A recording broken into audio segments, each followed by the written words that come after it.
नमस्कार, आपण पाहत आहे भांडा फोड न्यूज. एका दमात भ्रष्टाचारी कोमात.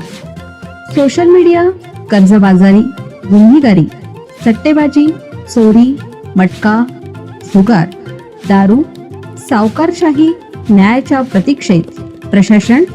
भांडाफोड न्यूज. एका दमात भ्रष्टाचारी कोमात. खाकी वर्दीतला देव माणूस. गोळीबार सुरू असताना जीव धोक्यात घालून वाचवला जीव. पुण्यातील घटना. पुण्यातील वारजे परिसरात शुक्रवारी संध्याकाळी गोळीबाराची धक्कादायक घटना घडली. सुदैवाने एका पोलीस कर्मचाऱ्यामुळे पुढील अनर्थ टळला. याचं कारण असं की संध्याकाळी 6:40 सुमारास 5 जणांच्या टोळक्याने वारजे भागात असलेल्या एका सलूनच्या दुकानात जाऊन एका तरुणावर गोळीबार केला. या घटनेत 2 जण जखमी झाले. गोळीबार सुरू असताना वारजे पोलीस ठाण्यातील कर्मचाऱ्याने स्वतःचा जीव धोक्यात घालून घटनास्थळी म्हणजेच गोळीबार सुरू असताना संबंधित पिस्तूल असलेल्या तरुणाला धरलं आणि त्याच्याकडील पिस्तूल काढून घेतले.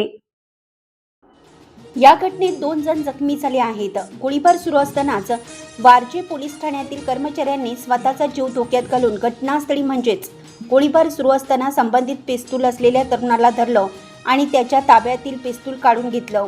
हा सगळा थरार CCTV मध्ये कैद झाला आहे. पोलिसांनी दिलेल्या माहितीनुसार शुक्रवारी सायंकाळी वारजे परिसरातील चैतन्य चौकीतील एका सलूनमध्ये गोळीबाराची घटना घडली.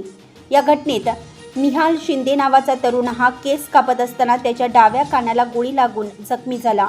तसेच सलूनमध्ये झालेल्या झटापटी दरम्यान अमोल आढाव नावाच्या व्यक्तीला सुद्धा इजा झाली.